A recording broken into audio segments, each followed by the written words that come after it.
Dave has a really real drive with he never like he'll fire us right back. He says absolutely. He says you can't afford me after December. Yeah, he's been very good. Dave's been an excellent senior leader, but he's also excellent at being able to develop talent on his senior leadership team. Tremendous strength of that team. So there could be some success. Yeah, I think there's some strong succession. It was good to see him.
Her Honor, the Lieutenant Governor!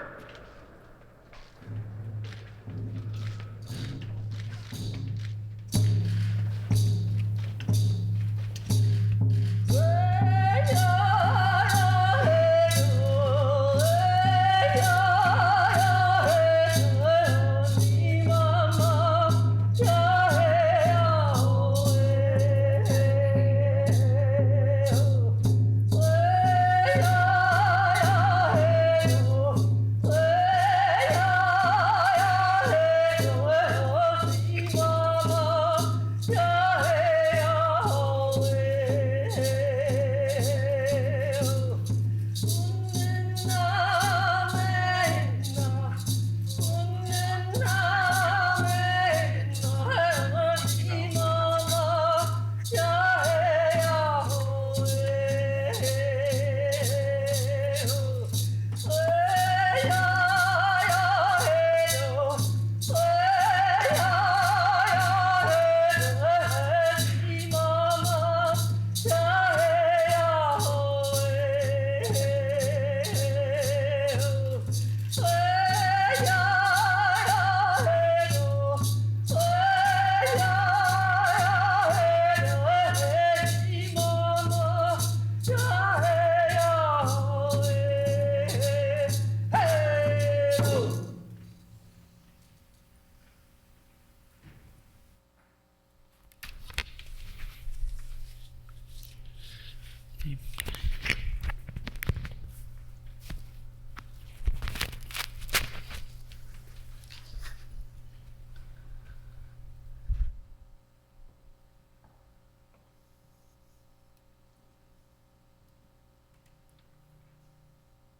Please be seated.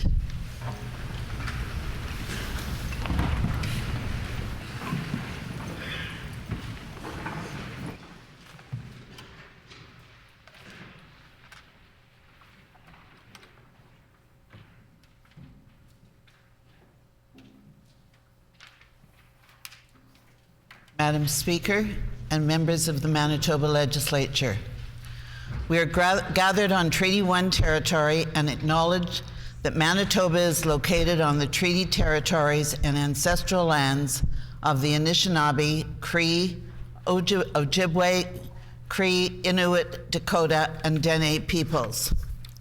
Manitoba is located on the homeland of the Red River Métis, and we acknowledge that northern Manitoba includes lands that were and are the ancestral lands of the Inuit.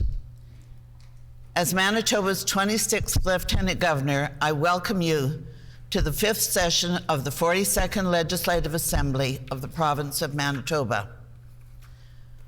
We express our sincerest sadness on the passing of Her Majesty Queen Elizabeth II. Her Majesty's unparalleled lifelong commitment to service and duty throughout the Commonwealth is truly an inspiration to us in this chamber, in our public service, and in our communities. We welcome the ascension of King Charles III to the throne and acknowledge the role of the Crown in Manitoba's history and Constitution.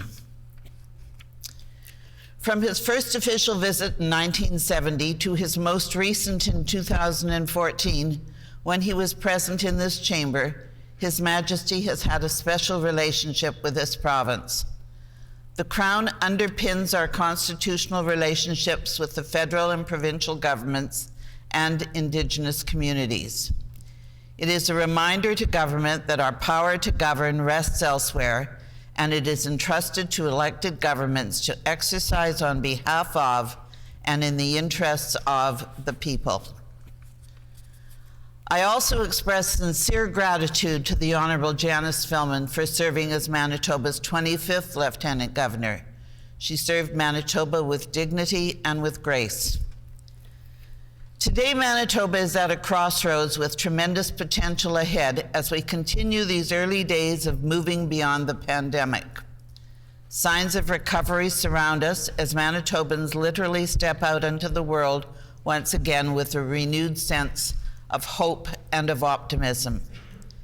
But significant challenges remain as Manitobans carry the burden of high inflation and cost of living increases, making it difficult for so many to make ends meet. Our government's role is to be a help to Manitobans with measures like our affordability package to help families and seniors most in need, with tax relief measures for everyone, and with supports for small business communities. Our government's role is also to fight to help our healthcare community heal with innovative programs and initiatives to shorten wait times for surgical and diagnostic services, and supports that rebuild, retain, and retrain our network out front healthcare professionals who continue to suffer the most. Our government also thinks of our young people and our seniors and the tremendous burden they carried through the pandemic. Walking alongside them, we will continue to strengthen and expand services in mental health and addictions to ensure that as a community and as a province, we recover together.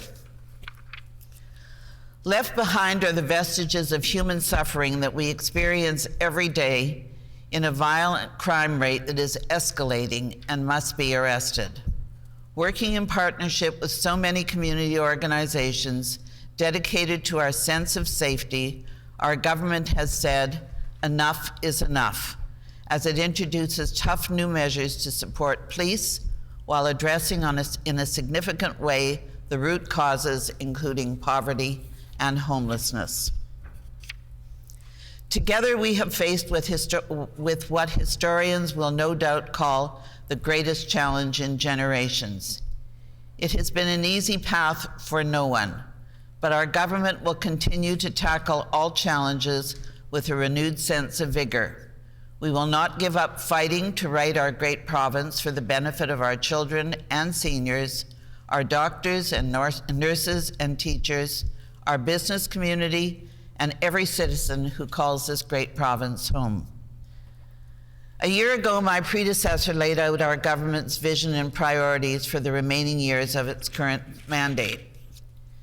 These priorities include a focus on reducing surgical and diagnostic backlogs, promoting economic recovery, improving our competitiveness to attract more investment, addressing labor supply needs, and investing in infrastructure and communities, and significant efforts towards reconciliation.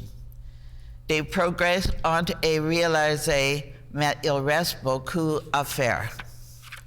In the coming year, we will commit to helping make our communities safer, helping families make ends meet, strengthening healthcare and reducing surgical and diagnostic backlogs, helping make Manitoba more competitive, helping protect our environment, climate, and parks, helping build stronger communities, and advancing reconciliation. Our government will continue to listen to and work with Manitobans to accomplish our shared goals. Helping make our communities safer. Throughout our province, communities are confronted with unprecedented concerns over violent crimes and public safety.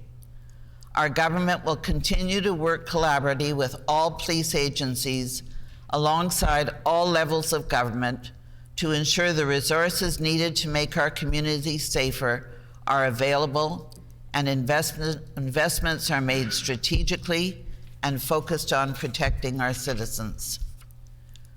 Our government will continue to tackle the underlying issues of homelessness, addictions, and mental health by providing increased supports for frontline law enforcement officers through technology, specialized training, increased police presence, and support for more officers. These measures will provide the tools and staffing necessary to deal with those who have resisted help, preyed on others, and chosen a life outside the law. Our government understands that without addressing the root causes of crime, we will not succeed in ensuring families across the province feel safe. Manitobans experiencing homelessness deserve a safe place. For the first time in more than 2 decades, our government properly addressed the funding and moderation of our shelters with a recent announcement of a $15 million investment. Early next year, as part of Manitoba's first ever homelessness strategy, we will include funding for nonprofit organizations who partner with us so that they can provide enhanced and sustainable services. Our recent investments of $1.7 million in Nadinaway Max 24/7 shelter ensures that those in need have a safe, warm place to spend the night. Violence against women and girls and incidents of missing and murdered Indigenous women and girls continues to be a priority for our government. The first progress report and update to the gender-based violence framework will be released in the coming months. Our government is not only putting additional funding into homelessness initiatives, but we will contribute additional funding to help police deal with serious street crime, gang, and organized crime prosecutions. Over the next number of months, in collaboration with frontline officers, other levels of government, and key stakeholders, my government will continue to strive towards providing a greater sense of safety, whether you're going downtown to work, to sporting events, or to a family outing. We recently announced that more than $3.2 million to invest in an intensive bail supervision and high-risk warrant units to ensure the most violent criminals do not remain on the streets. This will be properly monitored upon release to decrease the instance of repeat offense.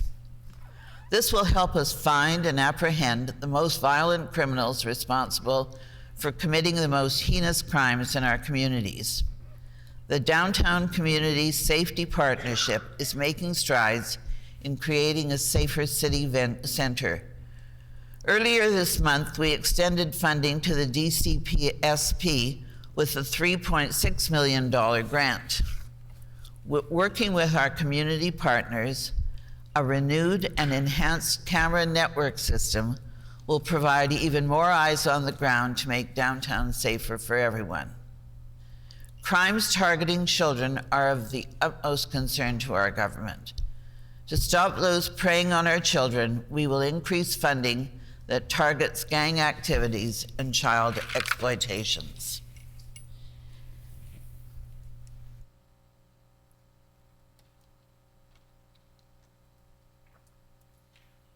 Helping families make ends meet. We know that in Manitoba and across this country, families and individuals are grappling with the rising cost of living.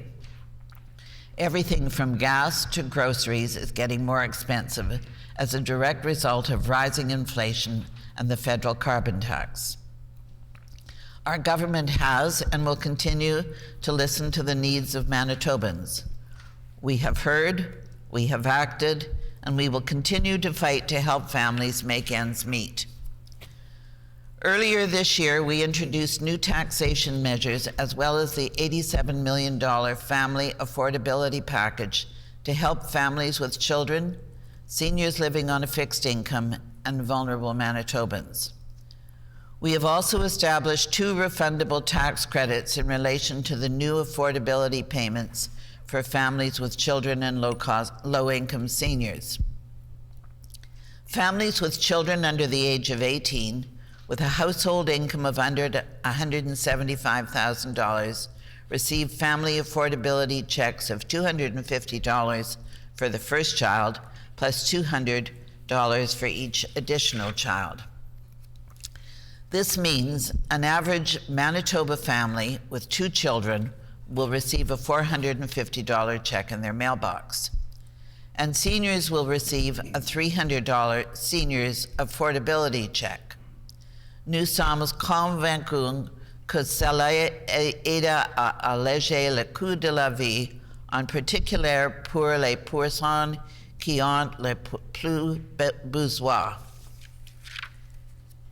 In recent months, our government also moved to raise the minimum wage, and it will reach $15 per hour in October 2023.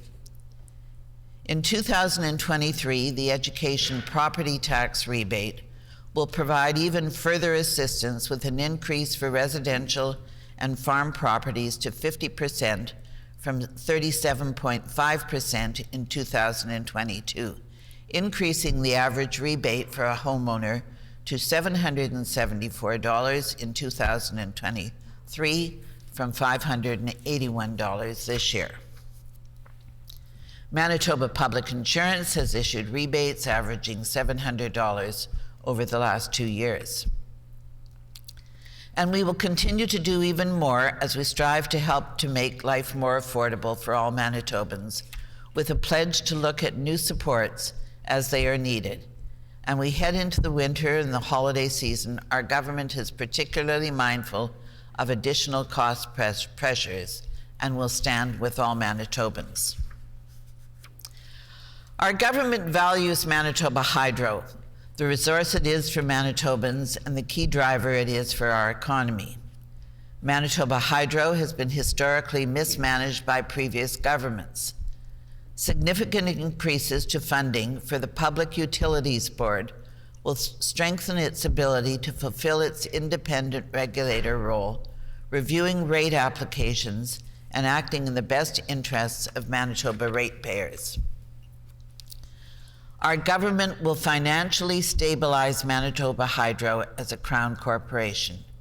We have taken actions before, and we will take even more action in the months to come. Our actions will secure Hydro's future. We will lead in providing clean hydroelectric power for Manitobans and their businesses among the lowest rates in the country for years to come. Additional announcements will be made in the weeks ahead as we work to ensure hydro continues to be affordable for Manitoba ratepayers. Strengthening healthcare. Manitobans deserve consistent, accessible healthcare, and it's time for Manitobans to stop waiting for the care they deserve. We are solution-focused and open to innovation and new ideas, especially from healthcare practitioners. Our focus on putting patients first will ensure the changes we make today will benefit Manitobans today and for decades to come. Partnerships are integral to finding solutions, and we will be pursued when they benefit all Manitobans. Other provinces have demonstrated that a blended public-private delivery system works. We will continue to secure partnerships to ensure we explore any and all avenues to get Manitobans the help they need now. Fundamentally, Canada needs to invest in people and facilities. This year, our Premier chairs the Council of the Federation. It is notable that the Council, made up of all Canadian premiers, is calling upon the federal government to restore our fair share of healthcare funding. Federal contributions are now less than half of what they were when Canada's public health system was first implemented. Provinces alone cannot fund all the investments needed in healthcare, nor should we. Our government will continue to fight for our fair share of federal funding for healthcare. Like all other Canadian provinces, Manitoba is facing a shortage of trained healthcare professionals. Last year, we committed to establishing 400 new nurse training seats within the province, but we are prepared to do so much more. As recently announced, we will add 2,000 more professionals to our healthcare system through our aggressive $200 million multi-year Health Human Resources Action Plan. Manitobans have been seeking a comprehensive human resource plan, and in this initiative, we will focus on recruiting, retaining, and retraining professionals in an environment that is anchored in respect. Our investment of $110 million in the Surgical and Diagnostic Task Force is making noticeable progress addressing backlogs with innovative ideas. Cataract surgery case backlogs have dropped dramatically from 1,200 cases in February to 116 cases in August of this past year. As well, the number of backlogged orthopedic total hip and knee replacements has fallen from 1,557 in February to 1,140 in August. We know that much more needs to be done, and we are prepared to take the bold steps necessary to further reduce wait times for Manitobans in need of care. Modern health facilities are a critical part of a strong healthcare system, which is why we continue to build. Our initial $812 million commitment outside of Winnipeg includes new hospitals for Neepawa and Portage la Prairie, in addition to other healthcare facility enhancement projects in Brandon, Steinbach, Dauphin, Selkirk, Aschern, and Winkler. Today, our government is making an even greater commitment with a multi-year, multi-billion-dollar capital investment in our hospitals. This unprecedented investment in Winnipeg hospitals will ensure Manitobans get the best care possible in the most modern of facilities. Across Canada, many seniors suffered horribly through the pandemic. To better protect and safeguard them, we are committed to further improving our long-term care homes as a demonstration of care, concern, and respect to the generations who have committed so much to Manitobans. Like never before, the demand for mental health services and treatment for addictions is on the rise nationwide, making timely access increasingly difficult. Since 2019, we have invested a record $58 million in innovative programs to increase and improve mental health and addiction services across the province. To ensure everyone seeking treatment is given an opportunity to be healthy, our government is making a significant investment to increase and support up to 1,000 treatment spaces. Care that is recovery-oriented helps reduce deaths, which is why we must continue to invest in saving the lives of so many precious family members. Child and youth suicide is a national crisis requiring strong federal leadership. No family and no community should suffer from the needless loss of life. Suicide crises are most acute when within Indigenous communities. Building on our existing 5-year roadmap for mental health, we will complete and implement a provincially coordinated strategy for suicide prevention, focusing on youth and at-risk communities. Our government is committed to collaborating with Indigenous communities and the federal government to bolster regional healthcare and mental health and addiction services.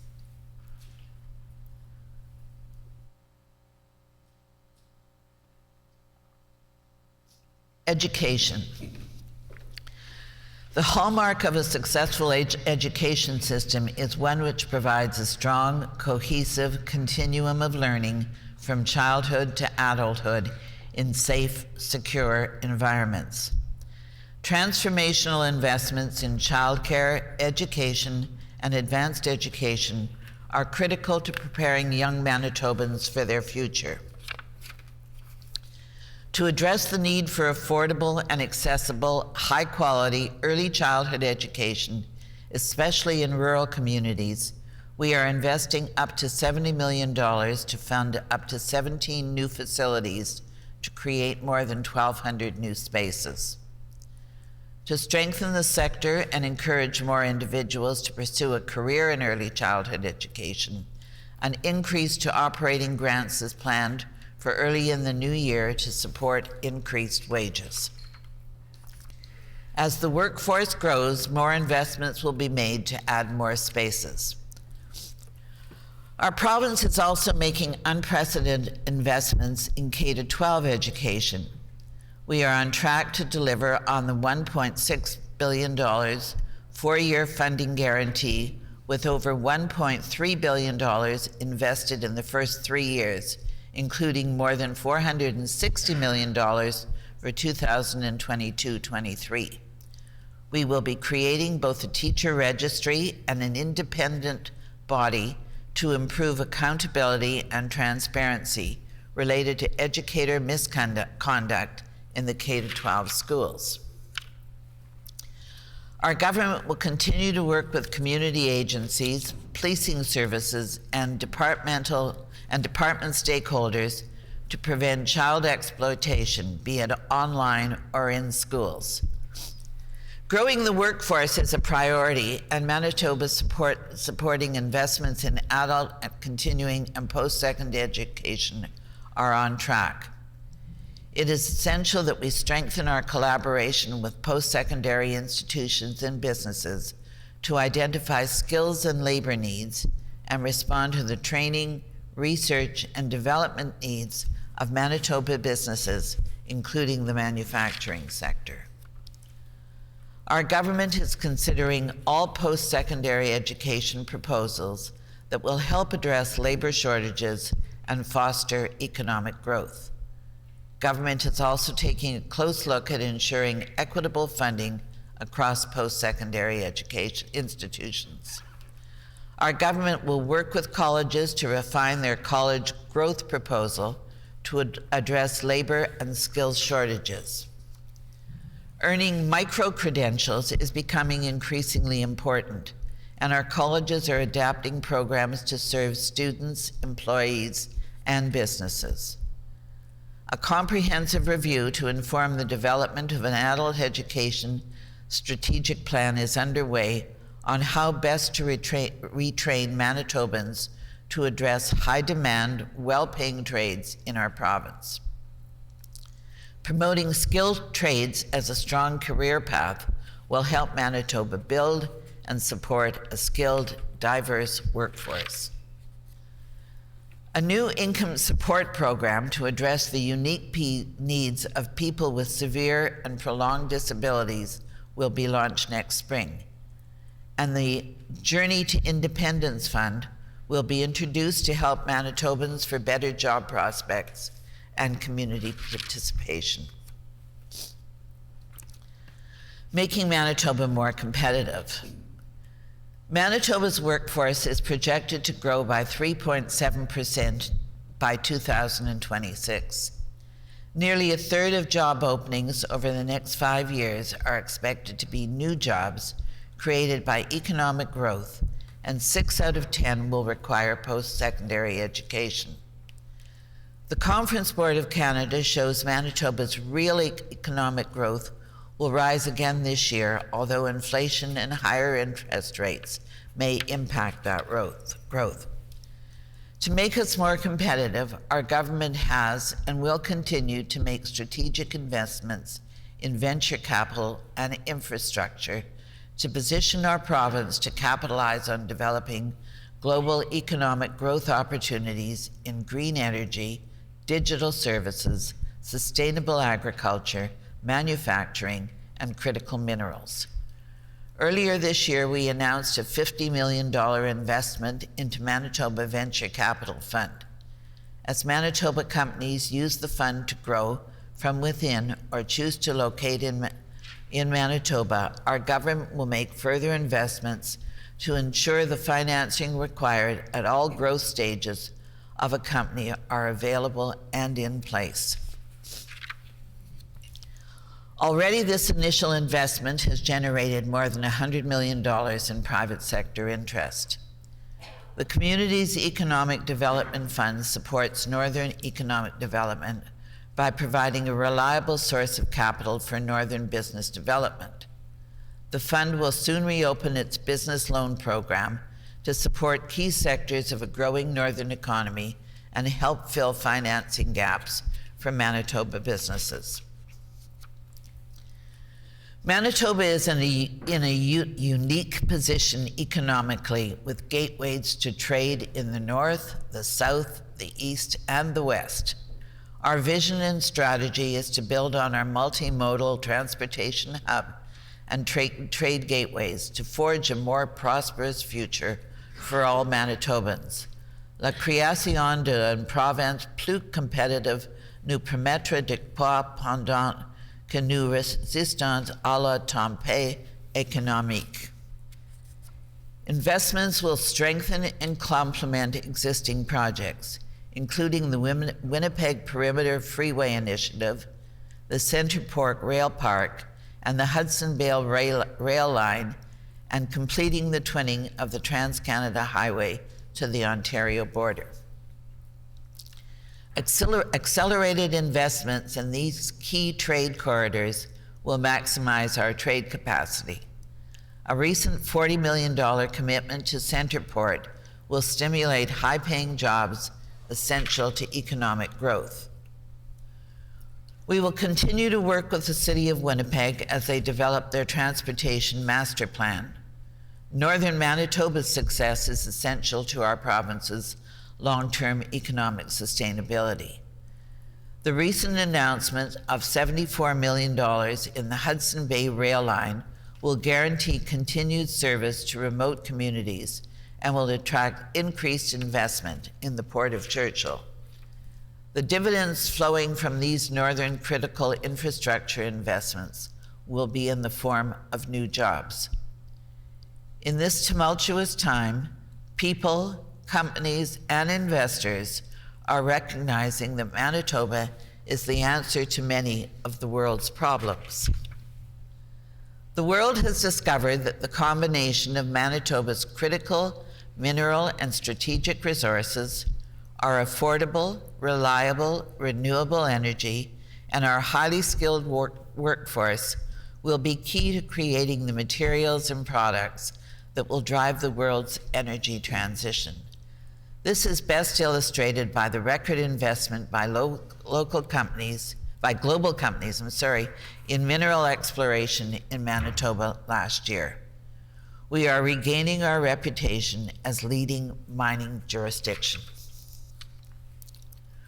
While the world grapples with food insecurity caused by Russia's aggression, Manitoba's agricultural industries have rebounded to record yields, helping feed and drive economic growth.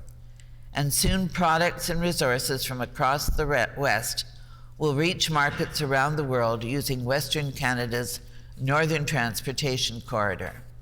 From the Rockies to Hudson Bay, Manitoba will lead the development of the Northern Trade Corridor. Manitoba is also experiencing unprecedented interest from global manufacturing businesses seeking to shorten their supply chains and reduce the carbon intensity of their products. With assets like Centerport, our affordable clean energy advantage, and our unique multimodal transportation infrastructure, Manitoba has the answer for the world's manufacturing and supply chain challenges. As part of our mineral strategy, our government will incent capital investment to process Manitoba's critical minerals right here in Manitoba. The Manitoba Protein Advantage strategy will make Manitoba an even greater standout in protein industry development, with more investment and more jobs. We have seen historic investment in key protein processing facilities in recent years, and our government will continue to focus on attracting world-leading industry partners. To help ranchers recover from climate change-driven droughts and floods, a temporary rent reduction on agricultural crown lands will be provided in 2023 to 2025. These rent reductions will provide almost $4 million in support. To contribute to our economic competitiveness, red tape reduction through regulation reform and modernization continues. Economic reconciliation, key to building a stronger province for everyone, will continue with Indigenous peoples by removing barriers to full participation in Manitoba's economy, ensuring access to education and training, and revenue sharing. Manitoba's film and television production industry is experiencing significant growth attributable to the Manitoba Film and Video Production Tax Credit. The industry is worth almost $400 million, and it can reach $500 million. To get there, we require more film crews and more investment in training Manitobans, building on the new regular direct air access to Los Angeles.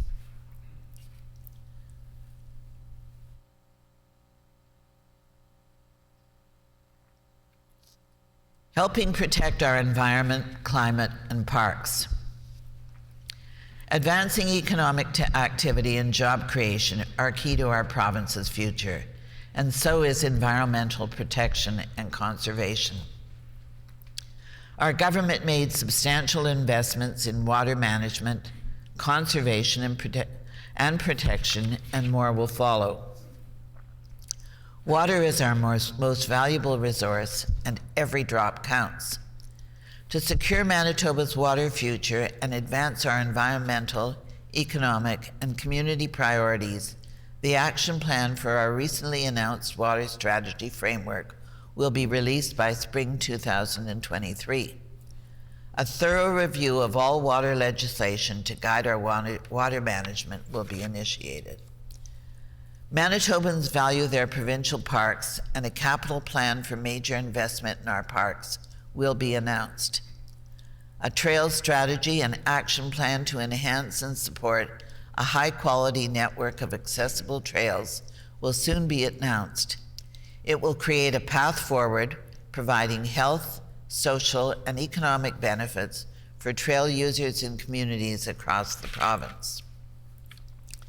We will revitalize our conservation office service, the third largest peace officer force in Manitoba, by hiring more officers and outfitting them with better equipment and technology to combat dangerous activities such as poaching, night hunting, and road hunting. This investment in both the tools and the people will ensure safety in our parks, in our forests, on our lakes, and in our fields. Our government will continue with significant investments to achieve critical environmental goals, such as the $167 million investment in the second phase upgrade to the North End sewage treatment plant. Manitoba continues to pursue further emissions reductions across all sectors of the economy, and we will do our share to help Canada meet its international obligations. Our comprehensive provincial adaptation strategy will reduce the impact of extreme climate events such as floods, droughts, wildfires, and more. Working with stakeholders, we will modernize the waste diversion and recycling framework to divert more materials from our landfills and create new business and job opportunities within a circular economy. Helping build stronger communities.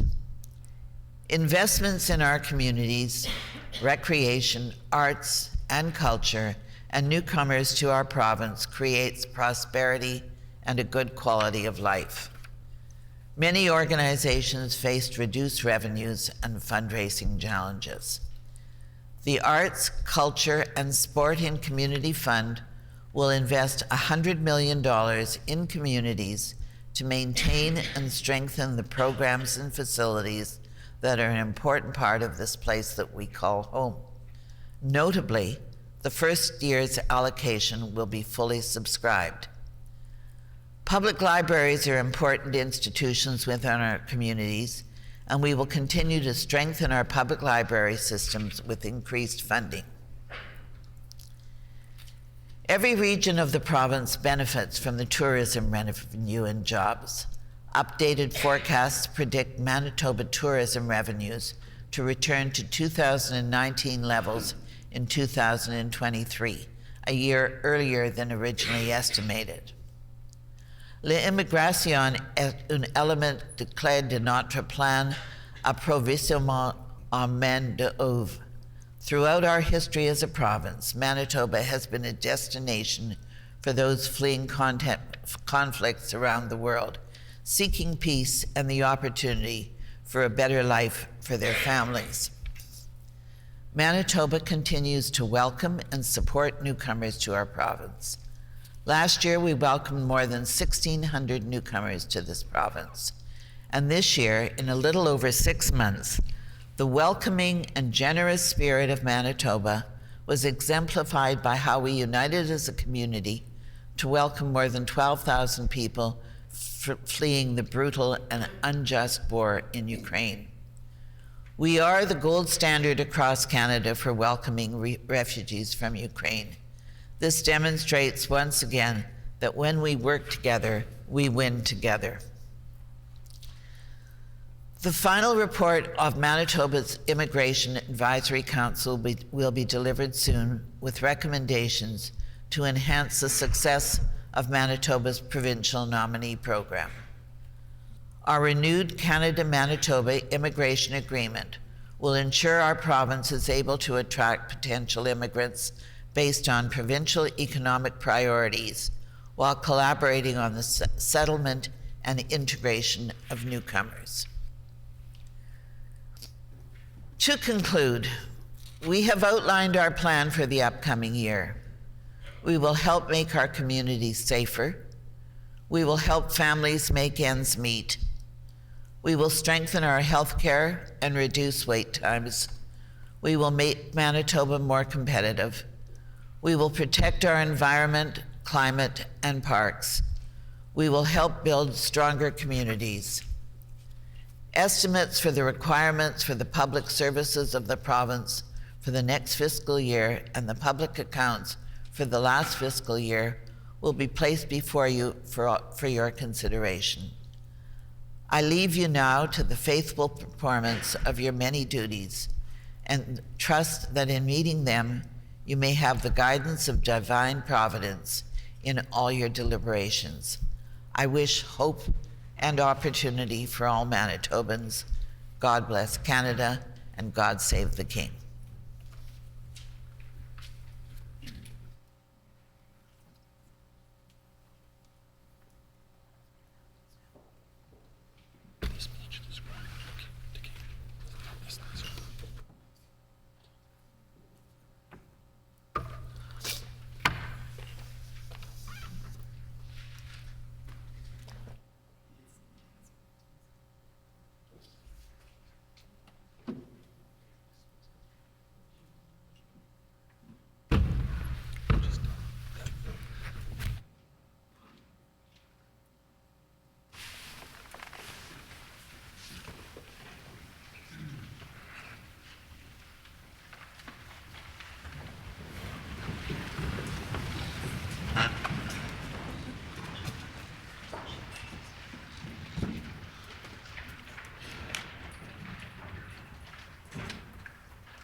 O eternal and almighty God, from whom all power and wisdom come, we are assembled here before thee to frame such laws as may tend to the welfare and prosperity of our province. Grant, O merciful God, we pray thee, that we may desire only that which is in accordance with thy will, that we may seek it with wisdom and know it with certainty and accomplish it perfectly, for the glory and honor of thy name and for the welfare of all our people. Amen. We acknowledge we are gathered on Treaty 1 territory and that Manitoba is located on the treaty territories and ancestral lands of the Anishinaabe, Anishin, Inuak, Dakota Oyate, Dene Sulene, and Nihi-Thowug nations. We acknowledge Manitoba is located on the homeland of the Red River Métis. We acknowledge northern Manitoba includes lands that were and are the ancestral lands of the Inuit. We respect the spirit and intent of treaties and treaty making and remain committed to working in partnership with First Nations, Inuit, and Métis people in the spirit of truth, reconciliation, and collaboration. Good afternoon, everybody. Welcome, and please be seated. The Honourable First Minister. Madam Speaker, I move, seconded by the Minister of Finance, that Bill Number 1, an act respecting the administration of oaths of office, loi sur la prestation des serments d'entrée en fonction, be now read a first time.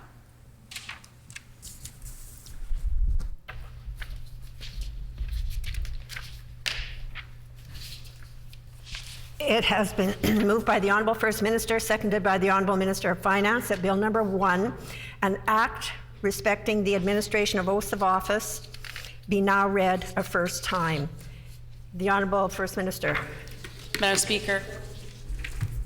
Is it the pleasure of the House to adopt the motion? Agreed? Agreed. Agreed, and so ordered. The Honourable First Minister. Madam Speaker, I move, seconded by the Minister of Economic Development, Investment and Trade, that the speech of Her Honour, the Lieutenant Governor, be taken into consideration tomorrow.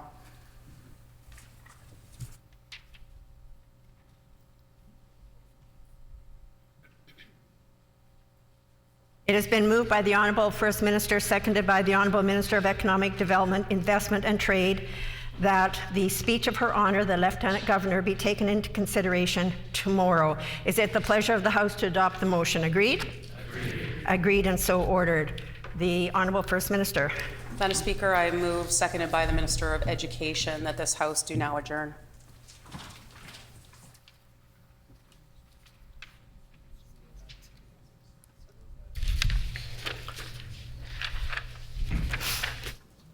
Before putting the question to the House, I would like to invite everybody to a reception that is being held just down the hall in one of our committee rooms. It is open to everybody that is here today, and it's a great chance for us to once again, for the first time in a long time, be able to gather here for such an auspicious occasion.